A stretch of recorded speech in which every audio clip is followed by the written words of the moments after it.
On this episode of RCKicks, we're back working on a very special buggy. That's this, the Mardave Cobra Evo Chassis 001. And there's been some upgrades that have become available for it. So on this episode, we're going to sprinkle the love.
Hi and welcome to RCKicks. On today's show, well, we're back working on the Mardave Cobra Evo. What's so special, I hear you cry? Well, this is Chassis 001 and I am lucky enough to have this in the collection. Now, if you're new to the channel and you're a new subscriber and you haven't seen this before, I'll put a link up here, go check that out. This is a very early production car that was released by Mardave probably about 6-7 months ago now. And I was lucky enough to get one very, very early. Now, being that it was an early production run of this car, there's been a few upgrades and modifications and new options becoming available. So on this video, we're going to be fitting all the new options to this buggy. So what have we got? Well, we start with, there's a carbon bulkhead. That basically replaces the 3D printed one that was on this car. Now, a new option that's just come out is a C-hub and hex front adapters. So it's basically upgrading the front C-hubs. This allows you to run hex rims, giving you much more options, as well as it just improves the quality of all the pins that are used at the front of the buggy. So that's another big one that's just come out. So we're going to fit that. Another thing is that because I didn't run this buggy very often, I took a lot of the electronics out of it. So I want to bring the buggy back to life again. So we're just going to fit a standard quick run 1060 brushed ESC and a Radiolink R6F receiver. Links in the description if you're interested in the specifications on those, as well as the upgrades for your Cobra. So right, it's not going to take us very long. So the first thing you've got to do is dismantle the front. So let's crack on and get that done.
go, in a blink of an eye, I've done my upgrades. Now, it won't actually change anything from a geometry point of view, but it will give you a much stronger front end, and it's raising the quality of the kit. So if you're racing, I can highly recommend it. And you then have the options to run whatever Schumachery hubs you like. Now, I need to get a black set for the rear. Quite like the black with the gunmetal, so I'll probably change the rears to be black.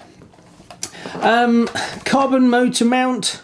Well, that depends on your own personal taste, really. Obviously, the downside is it's not transferring as much heat, but it's carbon, it's lighter, and it's sexy.